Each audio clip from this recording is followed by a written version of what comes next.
السلام عليكم ورحمة الله.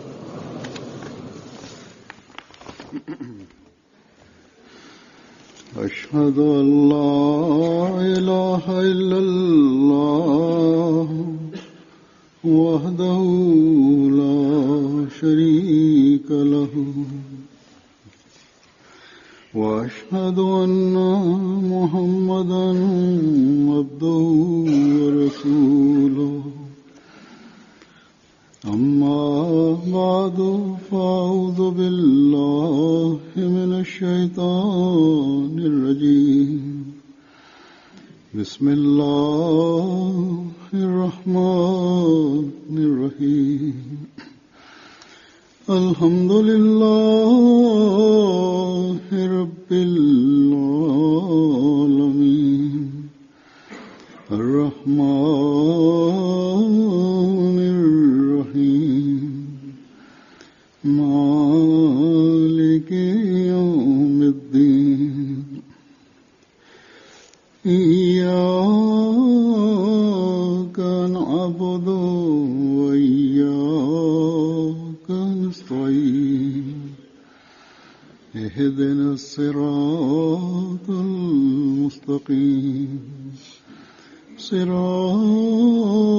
الذين أنعمت عليهم غير المغضوب عليهم ولا الضالين.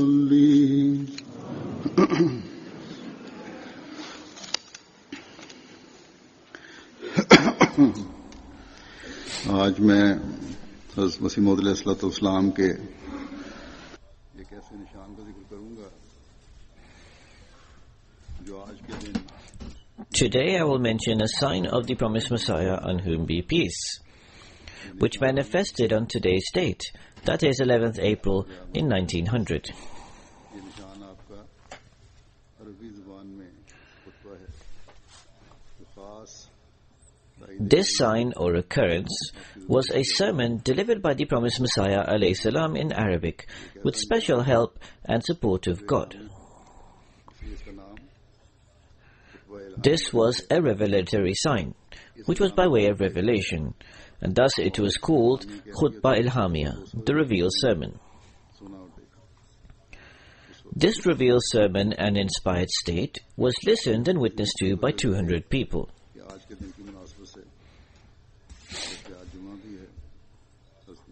Someone also drew my attention to speak on this magnificent and splendid sign, as today's date fell on a Friday.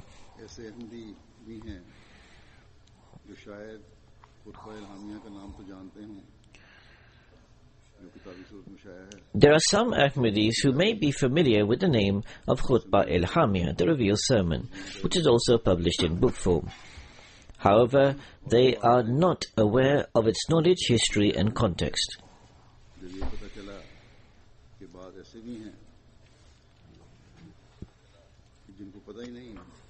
It surprised me that there are also some who are completely oblivious to what Khutbah Ilhamiyah or the revealed sermon is. Each Ahmadi should remember that the signs manifested in support of the promised Messiah alayhi salatu wassalam, on whom be peace, are such that they strengthen our faith. They are testimony to the truthfulness of the promised Messiah alayhi salam and silence the opponents.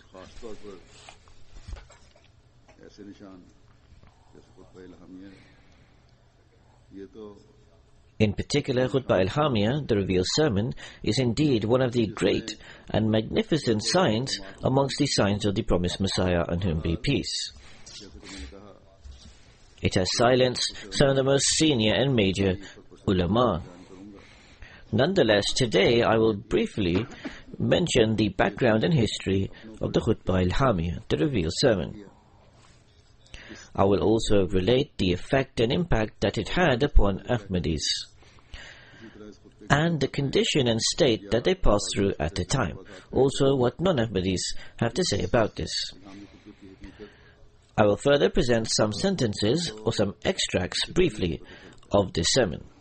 The magnitude and reality of the sermon can only be appreciated by reading it. जो मैंने चुने हैं पढ़ने के लिए, Nonetheless, the few sentences that I will present of the sermon, which I have selected to read out today, also illustrate its greatness and also high status and rank of the promised Messiah, on whom be peace. तज़किरे में ये खुतबा इल्हामिया इसलिए शामिल नहीं किया गया कि अलहदा किताबी सूरत में छपा हुआ है. Perhaps this khutbah al-Hamia was not included in Tadhkira because it is published in a separate book. जब भी I nonetheless have some reservations about this, so in future, whenever Tadhkira is going to be published, the relevant departments should seek guidance from me, in terms of future editions or whenever it is translated into any language. बस मंजर ये है खुतबा इल्हामिया का कि जो बदर ने लिखा है, बार रकम ने लिखा था या जमाती रिवायात में आ रहा है. In Badr, in the newspaper Al-Hakam, or according to certain traditions of the Jamaat, the background of Khutbah al-Hamiyah, the revealed sermon, is that on Yawm al-Arafat, the day of Arafat, that is the day before Eid al-Adha, the promised Messiah alayhi salam in the morning informed Hadrat Maulvi Nuruddin Sahib by way of a letter अपने और अपने दोस्तों के लिए दुआ that today I will spend the day and part of the night in prayers for myself and my friends. जायज़ होना. Therefore, the names and places of residence of the friends who were there at the time or around should be sent to me इरशाद में so that I can remember them whilst praying. रूह की खिदमत में भेज दी In implementation of this, a list of names was prepared and submitted to the promised Messiah alayhi salam. Thereafter, people came from outside who were restless to visit the promised Messiah alayhi salam and for him to pray for him, and started sending in letters and notes. The promised Messiah, on whom be peace, once again sent notification that no further letters and notes should be sent, because it is causing severe interruption. बात फरागत फरमाया The promised Messiah alayhi salam came at Maghrib and Isha, which were combined. कि आज का दिन After offering their prayers, the promised Messiah alayhi salam has said that as I have promised Allah the Almighty that today and a part of the night I will spend in prayers, so thus I should leave now, so I should not break this promise. दूसरी सुबह Eid Saying this, the promised Messiah alayhi salam departed and engaged in prayers. The next morning, on Eid, Maulvi Abdul Karim Sahib went in and specifically asked the promised Messiah alayhi salam about making an address, to which the promised Messiah alayhi salam said, God has commanded this. And then he said, it was revealed to me at night to address the gathering in some phrases of Arabic. I thought it was some other gathering, but perhaps it is this gathering. फिर ये भी reports में है कि जब हज़रत अब्बास अरबी खुतबा पढ़ने के लिए तैयार हुए It is further mentioned in some reports that when the promised Messiah alayhi salatu wassalam was ready to deliver the Arabic address, he instructed Maulvi Nuruddin Sahib and Maulvi Abdul Karim Sahib to come close by and transcribe the sermon. When both respected gentlemen were ready, the promised Messiah alayhi salam began with the words, Ya Ibadullah, O servants of God. During the sermon, the promised Messiah, on whom be peace, also instructed that write it down now, for these words may be left out. That is, to write down alongside delivering the speech. And if any words could not be understood, they should be asked straight away. Sitting down after delivering the sermon, upon the request of many of those in the gathering, Maulvi Abdul Karim Sahib stood up to give a translation of the sermon. Before he could give the translation, the promised Messiah alayhi salam said Eid की रात में जो मैंने दुआएं की हैं that this sermon was a sign for the fulfillment of the prayers that I had made the previous day, on the day of Arafah and on the night of Eid, जालन पड़ गया तो सारी that if the sermon was delivered extempore in Arabic, all my prayers would be accepted. Alhamdulillah, all praise belongs to Allah, all the prayers were accepted, according to the promise of Allah the Almighty. This is what the promised Messiah alayhi salam has said. आ रहे थे Then the Urdu translation was said by Maulvi Abdul Karim Sahib. And whilst doing so, the promised Messiah ﷺ fell into prostration with great zeal and ardor and excitement. All the gathering also fell down in prostration. Rising from the prostration, the promised Messiah ﷺ said that I have just seen in red letters the word Mubarak. This is actually a sign of acceptance. This was published in Al-Hakam and is also included in Malfuzat. The promised Messiah, on whom be peace, writes in his book Nazulul Masih, on the morning of the day of Eid al-Adha, I received a revelation. Kuch Arbi mein bolo, say something in Arabic. This was communicated to numerous friends. I had never made any speech in Arabic before.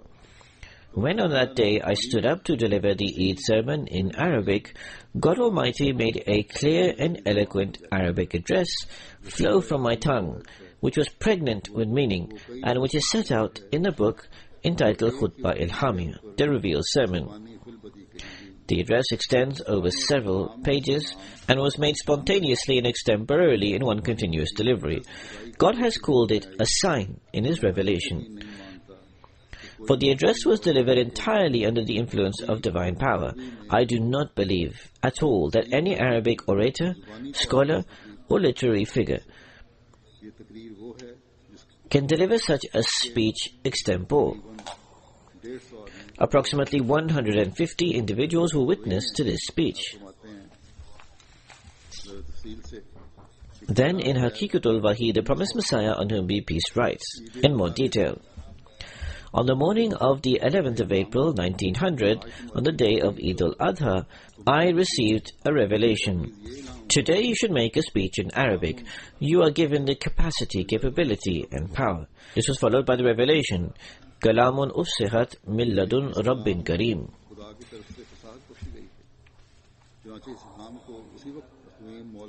In other words, that the God had endowed this address with eloquence. This was immediately apprised of this revelation by the following people: the late Maulvi Abdul Karim Sahib, Maulvi Hakim Nuruddin Sahib, Sheikh Rahmatullah Sahib, Mufti Muhammad Sadiq Sahib, Maulvi Muhammad Ali Sahib, M.A., Master Abdul Rahman Sahib, Master Sher Ali Sahib, B.A., Hafiz Abdul Ali Sahib, and many others. Accordingly, I stood up after Eid prayer to deliver the Eid sermon in Arabic.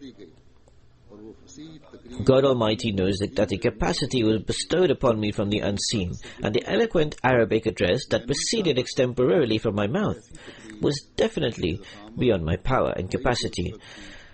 I cannot imagine that anyone in the world can deliver such a speech, extending over so many pages, with such eloquence, and without the help of divine revelation, and without having it being written down anywhere beforehand.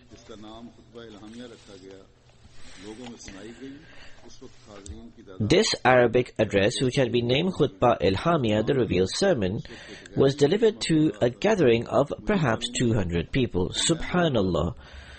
It seemed as if a fountain had begun to flow from the unseen, and I knew not whether it was I who was speaking or whether it was an angel speaking through my tongue, for I knew only that I had no part in this address.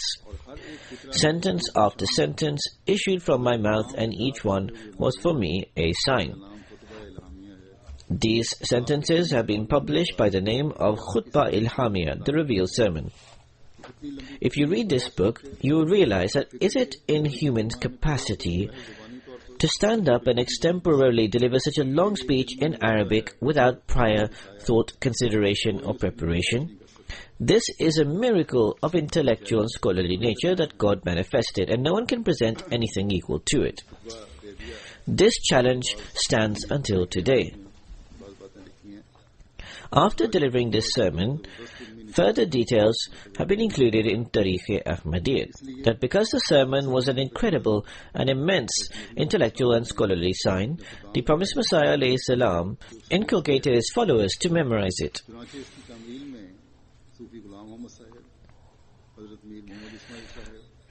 Accordingly, Sufi Ghulam Muhammad Sahib, Hazrat Mir Muhammad Ismail Sahib, Mufti Muhammad Sadiq Sahib, and Maulvi Muhammad Ali Sahib and some other companions memorized it. In fact, the aforementioned last two companions on the roof of Masjid Mubarak between Maghrib and Isha prayers in the gathering of the Promised Messiah ﷺ recited it by memory. Hazrat Maulvi Abdul Karim Sahib, who had a very keen intellectual and literary discernment, was so ardent about the sermon that he would often recite it and would fall into a state of enrapturement or captivation at certain phrases of the sermon. It may be considered natural for a scholar of such high esteem, such as Maulvi Abdul Karim, to be entranced by the miraculous words of the Khutbah al-Hamiyah, revealed sermon. But an astonishing fact emerged from God Almighty, that even young children who listened to this speech or address could not help but be captivated by it. So Hazrat Khalifa Masih II, may Allah be pleased with him, said that the day that the sermon was delivered had not yet set, when children, ages 10 and 12, could be seen repeating and reciting its words in the streets and alleyways of Qadian. This was something extraordinary. This sermon was published in August 1901. With great meticulousness, the Promised Messiah ﷺ had it written by the transcriber. He translated it in Urdu and Persian himself and wrote the Arab himself. The actual Khutbah al-Hamiyah sermon concludes on page 38 of the book and forms the first chapter. The rest of the book was written by the Promised Messiah ﷺ, generally at a later time. And the entire book was named Khutbah al-Hamiyah, the revealed sermon. So thus the first part of the book is the actual Khutbah al-Hamiyah, the revealed sermon. When the book was published, great Arabic speakers and scholars were astonished to read its incomparable eloquence and magnificent truth and knowledge. In truth, it is that sign of the Muhammadan Messiah which has no equal after the Holy Quran. 2 dreams recorded in the words of the Promised Messiah, on whom be peace, have been found about this revealed sermon.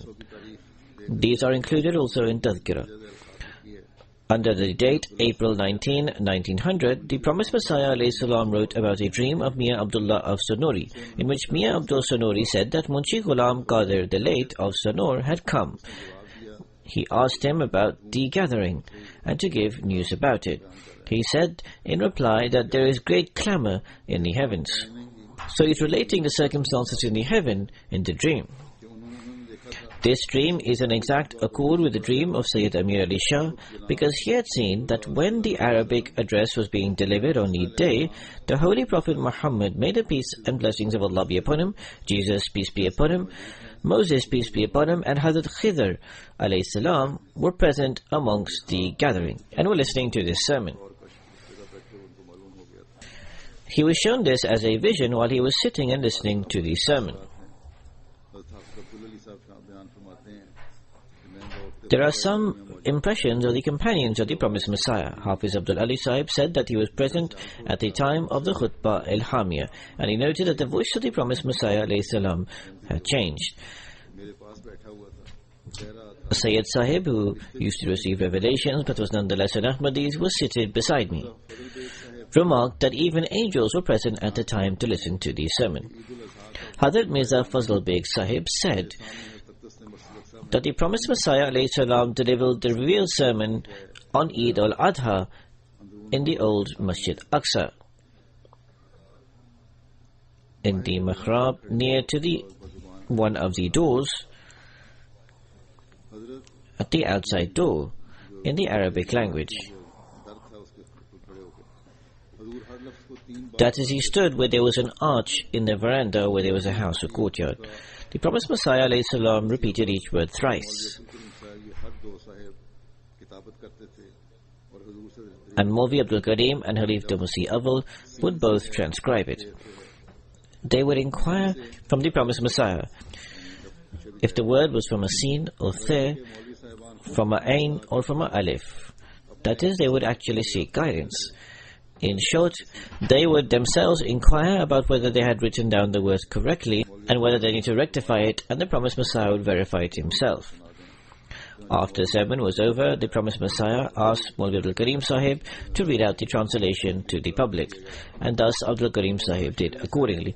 And then, in the mosque, the Sajda-e-Shukr was performed. During the sermon itself, Hazrat Maulana Sher Ali Sahib said that the promised Messiah ﷺ delivered the Khutbah al-Hamiyah revealed sermon at Eid. On the morning of Yawm al-Hajj, he had sent a message to Hazrat Maulvi Sahib to send a list of names of all the people who were present so that I could pray for them. He gathered the people in Talimul Islam school. In those days, it is in the place where Madrasa Ahmadiyya is now. He prepared the list of names and he sent it to the promised Messiah. The promised Messiah ﷺ closed the doors of the courtyard and prayed. People who came later would slip their notes through the closed door. The promised Messiah ﷺ came out on the day of Eid in the morning from the stairs of Masjid Mubarak. He said that he had received a revelation at night to say a few words in Arabic.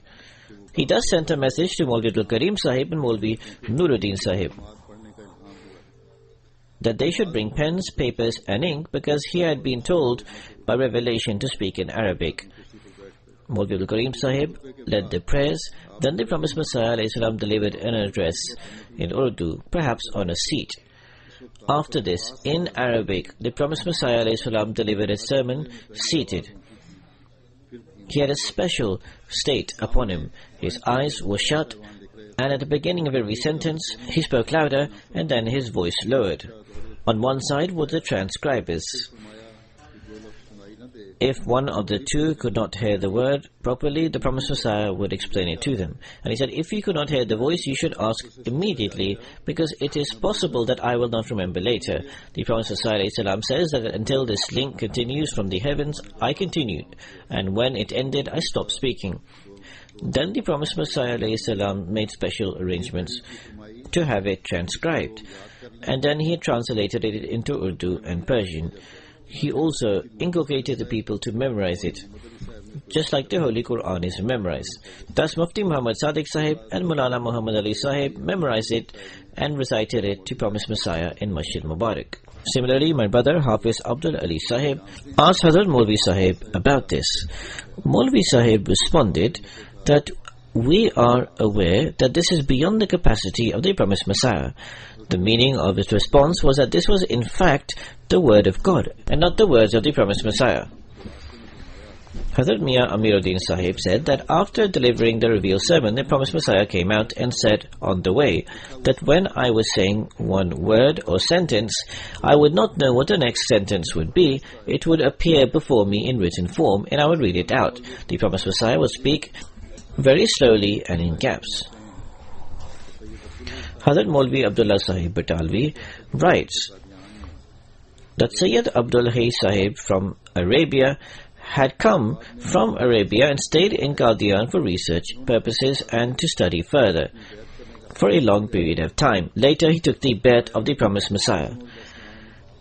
He relates the conditions and circumstances of his bayat as follows. He said, after reading the eloquent writings of the promised Messiah ﷺ, I became firmly convinced that such words could not be written unless they had been divinely inspired. However, I could not believe that these words were the promised Messiah ﷺ himself. Although Hazrat Maulvi Nuruddin Sahib and other scholars had reassured me and convinced me, I would testify to it. However, their words did not remove my doubts and misgivings, and I started acquiring proofs from various sources if these really were the writings of the promised Messiah ﷺ, on whom be peace, and that there was no help from anyone else. So I wrote some letters to the promised Messiah ﷺ in Arabic and sought their replies in Arabic. I would read his letters carefully and compared them to his writings and found them to be both the same. Yet I would still find some difference or the other between them. The explanation given to me regarding this would be that the general writing of the promised Messiah ﷺ in replies to letters etc. did not have that miraculous condition and divine support because he had written his Arabic book specifically by the command of God. Therefore, they were distinct and unique. इसलिए उनका रंग जुदा होना चाहिए, वरना आम लियाकत और खास ताईद इलाही में कोई फर्क नहीं रहेगा. Indeed, they should be distinct and unique, otherwise there will be no difference between ordinary or general literary skill and that which has divine support. In any case, I stayed in Qadian in order to study and research more, so that myself, I could find an episode of such divine support and witness it personally. चुनांचे खुतबा इल्हामिया के नज़ूल का वक्त आ गया. मैंने अपनी आंखों से इस इल्हामी और मौज़ाना कलाम Then the time of the revelation of the Khutbah al-Hamiyah came. I witnessed with my own eyes the revelatory and miraculous sermon being delivered and heard it with my own ears. How the individual spoke extremely eloquently, as clear as the day, without any help whatsoever. Thus, after listening to the Khutbah al-Hamiyah revealed sermon, I took birth with complete satisfaction and conviction. A friend, Haji Abdul Karim Sahib, went to Egypt for service in the military. This was perhaps some time prior to 1940. There he carried out preaching work, and a friend called Ali Hassan Sahib became Ahmadi. Haji Sahib would accompany him and visit various Egyptian friends for the purpose of preaching to them. One of them was a clerk in the telegraph department. They would exchange views for several days and became convinced of all matters with them. However, he did not accept the promised Messiah alayhi salam as a Ummati Nabi, as a subordinate prophet.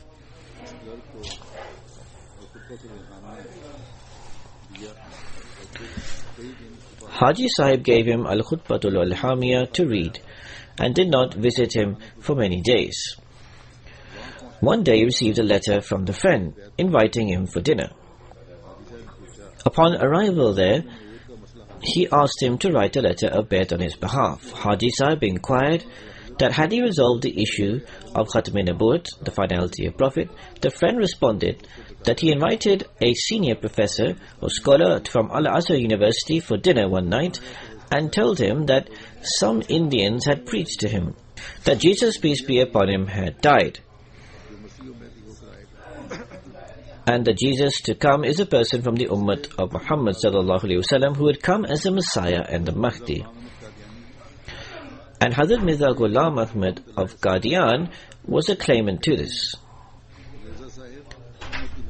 I agree with all their arguments and proofs, but they say that Mirza Sahib is a Ummati Nabi, a subordinate prophet, but I am not prepared to accept this. As you are a scholar of the religion, please inform me, is my view and belief correct or not? The scholar from Al-Azhar University responded that he had read the literature of Mirza Sahib, and he said that I have also met some other Ahmadis and have exchanged views with them. I acknowledge that even if 1,000 prophets came belonging to the kind of prophethood that Mirza Sahib had claimed, the matter of finality of prophethood would not be broken.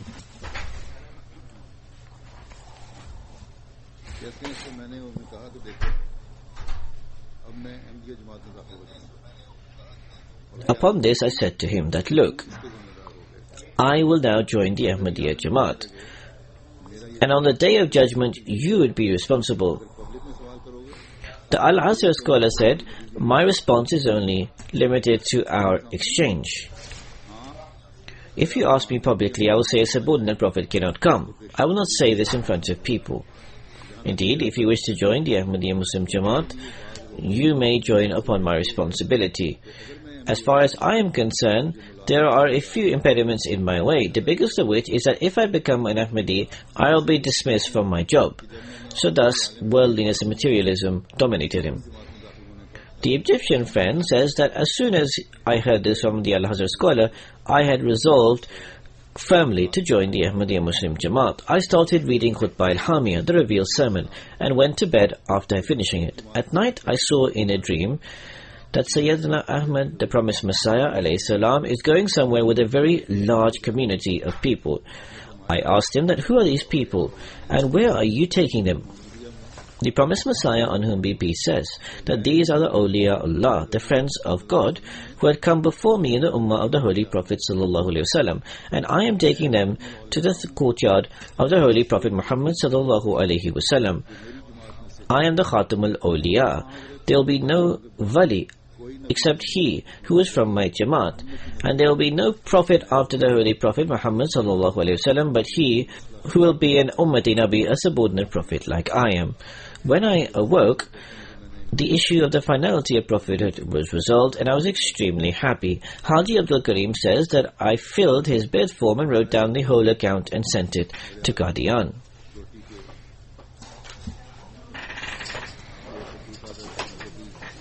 Sheikh Abdul Qadir al-Maghribi was a very renowned scholar, whom Hazrat Sayyid Waliullah Shah Sahib was very well acquainted with, because of the shared literary, scholarly and religious temperament and disposition. They first met in 1916. Once Allama al-Maghribi asked Hazrat Waliullah Shah Sahib to have a photograph of both of them taken, and affirmed their friendship by placing their hands on the Holy Quran. Due to this friendship, Hazrat Musleh Maud, may Allah be pleased with him, when he went to Damascus, Maulvi Abdul Qadir Sahib also came to meet him and asked him many questions. And when Hazrat Khalif Tumsi II responded, then he said that because he was an ulama, a scholar, and he was somewhat stubborn, he said that we are scholars and we understand thoroughly the Holy Quran. Who could understand the Holy Quran better than us?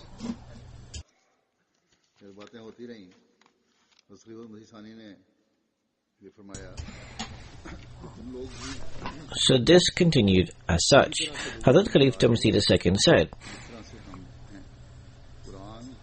"You too are also reliant on lexicons like we are. God has taught us the Holy Quran, has explained it to us, and although our language is Urdu, and that we speak in Urdu idioms, and we do not get the opportunity to speak in Arabic, our Arabic is more eloquent than yours."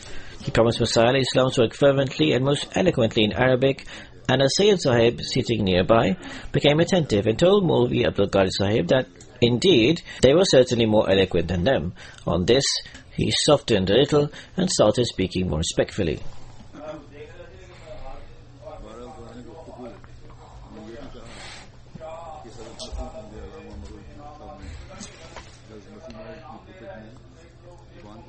During the conversation, this Allama Maghribi also said that the books of the promised Messiah ﷺ had some errors in language.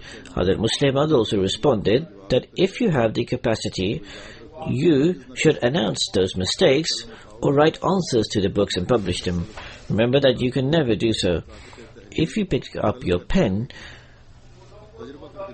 and you make an effort to this extent, you will be denied the capacity to write.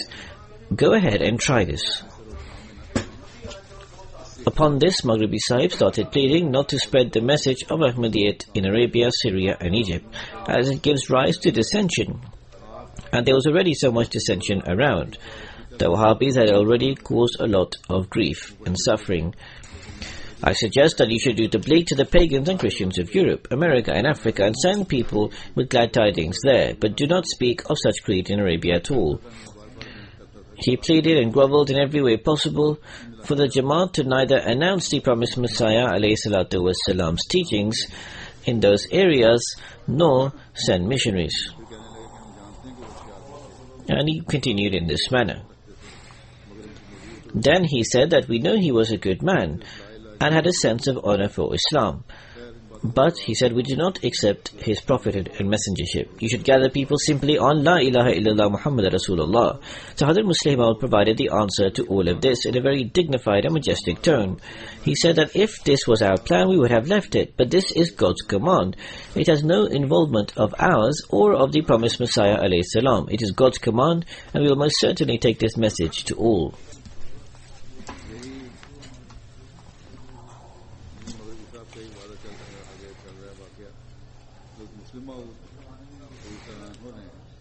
Continuing the same account of Maghribi Sahib, Hazrat Muslih Maud, may Allah be pleased with him, sent Hazrat Maulana Jalaluddin Shams Sahib to Syria, narrating about an incident or account. From that time, Hazrat Sayyid Zainul Abidin Waliullah Shah Sahib relates that one day Maulana Shams Sahib and I were talking about Ahmadiyyat with a few friends, when Sheikh Abdul Qadir Sahib al-Maghribi came. He sat and listened to what we were saying. During the conversation, he mentioned the meeting that he had had with Hazrat Muslih Maud, may Allah be pleased with him.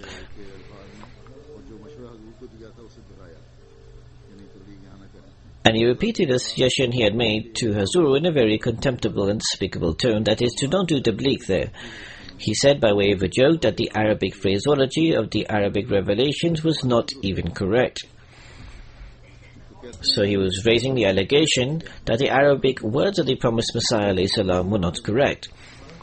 So he said that I handed him Khutbah al-Hamiyah and told him to read it. Where are the mistakes in the Arabic? He started reading out loud and said about one or two words that they were not Arabic words. Maulana Shams Sahib, who was sitting there, took out Tajul Urus, an Arabic lexicon, from the cupboard, and he extracted those words in question from the lexicon. The audience were astonished, and Shah Sahib took advantage of this and remarked, "You are known as a great scholar and author, but you do not even know as much Arabic as my student does." Because Shams Sahib was his student in those days and was learning English from me at that time, and thus I called him my student. Maghribi Sahib became enraged at this, got up to leave, and remarked that he would see to him. So Shah Sahib said that I noticed that the people seated there were affected or impacted by my words. And I said to him that we had lived together. I also used to teach there. Allama Sahib, after reading Khutbah al-Hamiyah, should not have given such an opinion. He should have accepted the truth. So in any way, this conversed between them. The next day, early morning, Shams Sahib told Shah Sahib that Hazrat Muslih Maud had told him not to create any acrimony with Maghribi Sahib. Do not upset him as you have. Keep good relations with him. Shah Sahib told him he would rectify the situation. The next day, in the morning, we both went to Allama Sahib's house and knocked on the door. Maghribi Sahib came out and embraced me immediately and kissed me and asked me for forgiveness. He said that he wanted to go see me, but you have come yourself. He invited him to drink kava. He went in and took out Al-Haqaiq Al-Hamidiyya, which was a publication by Waliullah Shah Sahib, and he indicated towards it. He says that last night I was determined to publish the refutation of the journal, and I had gathered books of hadith and other commentaries, and I started writing the rebuttal after the Isha prayer. I would read the journal and then look through the books to write its refutation and begin to write, but felt it was not right, so I would tear it up. Then I would write another rebuttal, but tear up the piece of paper. And thus the night passed in this manner. My wife asked what the matter was and why he was not sleeping. Ultimately, the Fajr Azan sounded, and I still was not able to write anything. Whatever I tried to write, I felt was wrong.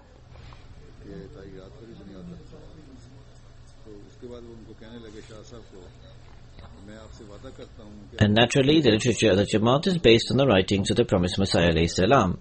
I then promised Shah Sahib that I would never hear a word of opposition from me in the future. I said, your thoughts are completely Islamic and you should do tabligh freely, and I will also speak positively about you if anyone asks, but I cannot enter your sect. Ultimately, he praised the Jamaat till the end. Now I shall present some extracts from Khutbah al-Hamiyah. As I said that its magnificence can be extremely appreciated by reading it in its entirety. The promised Messiah, on whom be peace, said in Arabic, Ayyuhan nasu inni ana al-Masihul Mahdi wa inni ana Ahmadul Mahdi wa inna rabbi ma'aya ila yawmi lahti man yawmi mahdi wa inni awtitu zaruman akala وماء زلالا وأنا كوكب يماني ووابل روحاني إزائي سنان مزرب ودائي دواء مجرب أري قوما جلالا وقوما آخرين جمالا وبيدي حربة أبيد بها عادات ظلم وذنوب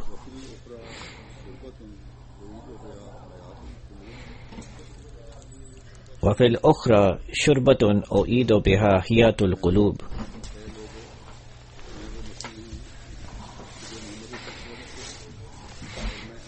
This means, O people, I am the Messiah from the Muhammadan dispensation. I am the Ahmad, the Mahdi, and my Lord truly is with me from my childhood until I reach my grave. I have been granted the fire that is all-consuming and the water that is sweet. I am a Yemeni star and a spiritual rain. An infliction from me is like a sharp spear,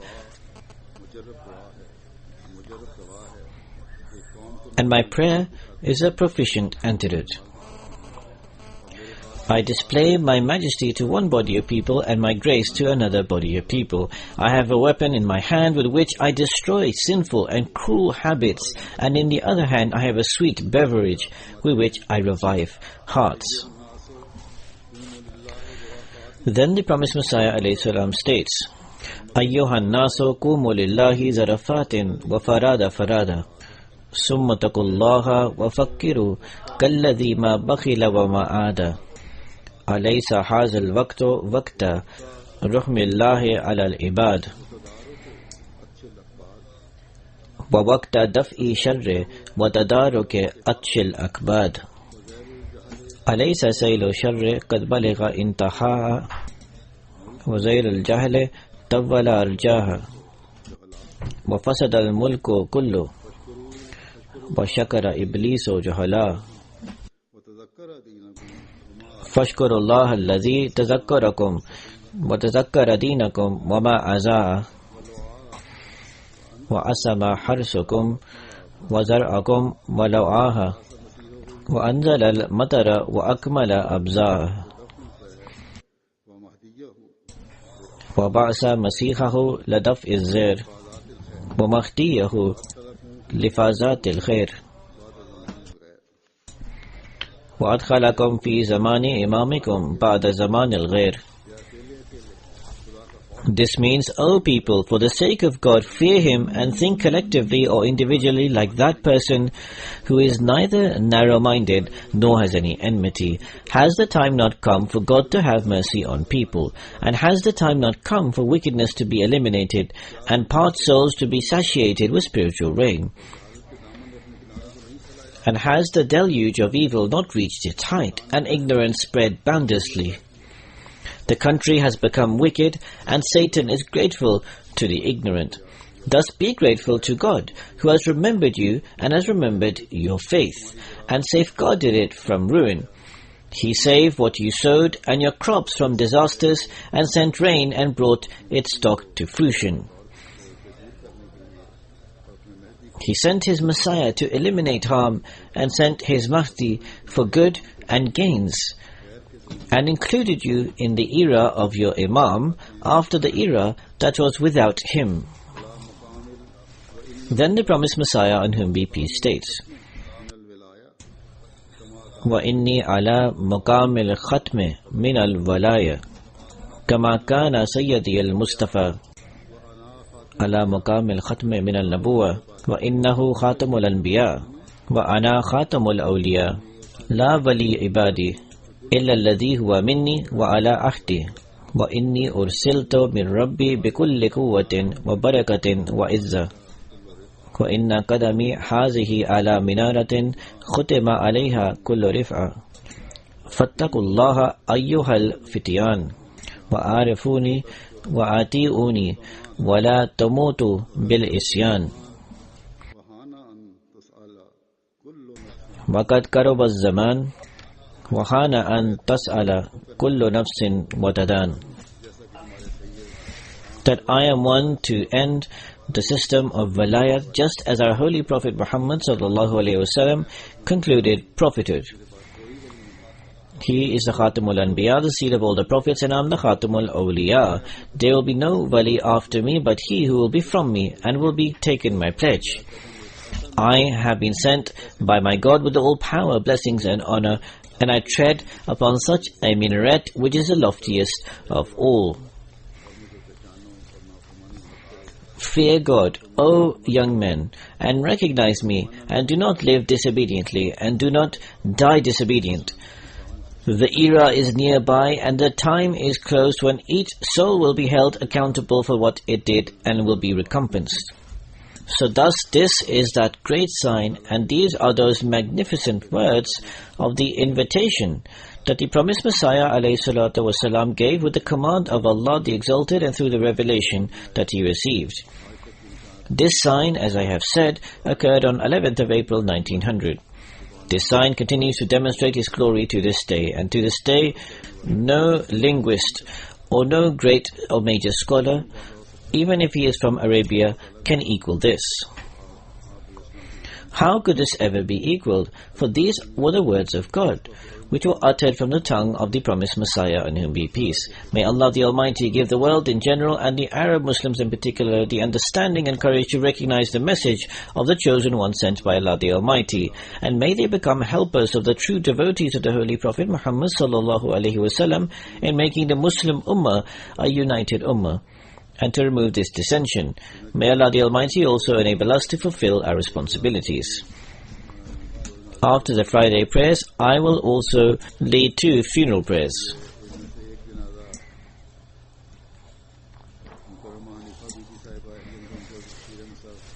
The first is of Mukarrama Hanifa Bibi Sahiba, the wife of Chaudhry Bashir Ahmed Sahib, Bhatti, Bobolchak of Shekhapura. She passed away on 3rd April 2014 at the age of 84. Inna lillahi wa inna ilayhi raji'un. On the basis of a dream, she took the bet in 1953 and was blessed for joining Ahmadiyyat. At Jalsa Salana Rabwa, she saw Hazrat Khalifa Masih III, may Allah be pleased with him, and informed that the person informing her to take the bet in the dream was Hazur. She was the sole Ahmadi amongst her brothers and sisters. She was passionate in her prayer, would regularly offer the tahajjud. She was extremely caring to the poor, pious and friendly to all others. She had loyalty and fidelity towards the Jamaat and greatly respected the office holders. She is survived in addition to her husband, 2 daughters and 5 sons. One of her sons, Mukarram Muhammad Afzal Bhatti Sahib, sent her to Jamia and is serving as a Murabbi Silsila in Tanzania. He is serving in this capacity there. As a result of serving in the field, he could not attend the funeral prayer of his mother. May Allah the Almighty elevate the rank of the deceased. And may Allah the Almighty also grant solace and patience and courage to the son who is in the field and is carrying out service to the faith. The second funeral is of Sayyid Mahmud Ahmad Shah Sahib of Karachi, who passed away on 29th March 2014, passed away at the age of 76 as a result of heart failure. Inna lillahi wa inna ilayhi raji'un. He was at the home at the time, performed the ablution, was going to his room to perform the asr. Then after a lengthy duration, when his wife went to check up, saw that he had not even opened the janamaz, the prayer mat. It was still folded, either after completing the prayer or just before offering the prayer, but in any case he had fallen upon the prayer mat. He was placed on the bed, an ambulance was called, but he was pronounced dead by them. He was the son of Nazir Hussain Shah Sahib, the companion of the promised Messiah ﷺ, and he was the son-in-law of Abdullah Shah Sahib, who was Khalifa Masih IV's cousin. He was extremely kind, compassionate, loving, prayerful, pious, and also had great fidelity, love and connection with the Jamaat. He had held different capacities in the Jamaat for a very long period of time. He would perform the tahajjud regularly, and he was a very prayerful person. He would regularly also take part in Waqf-e Arzi. Every year, Jalsa Salana, he would wait eagerly and he would come here.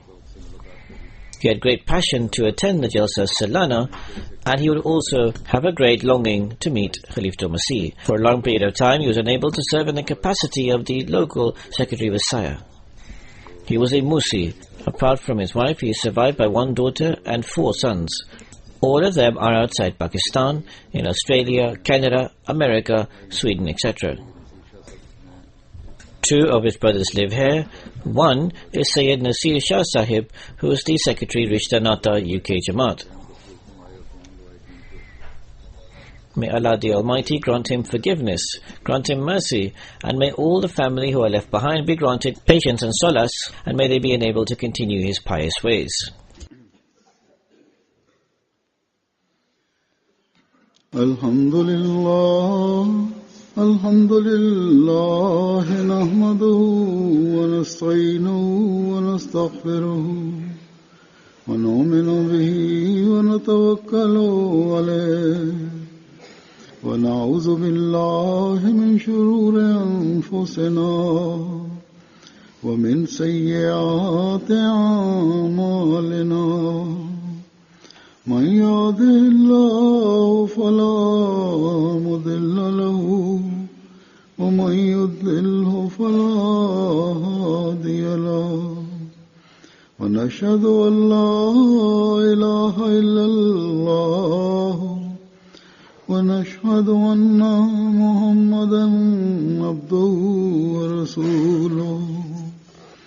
عباد الله رحمكم الله إن الله يأمر بالعدل والإحسان وإيتاء ذي القربى وينهى عن الفحشاء والمنكر والبغي يعظكم لعلكم تذكرون. اذكروا الله يذكركم وادعوه يستجب لكم ولذكر الله أكبر.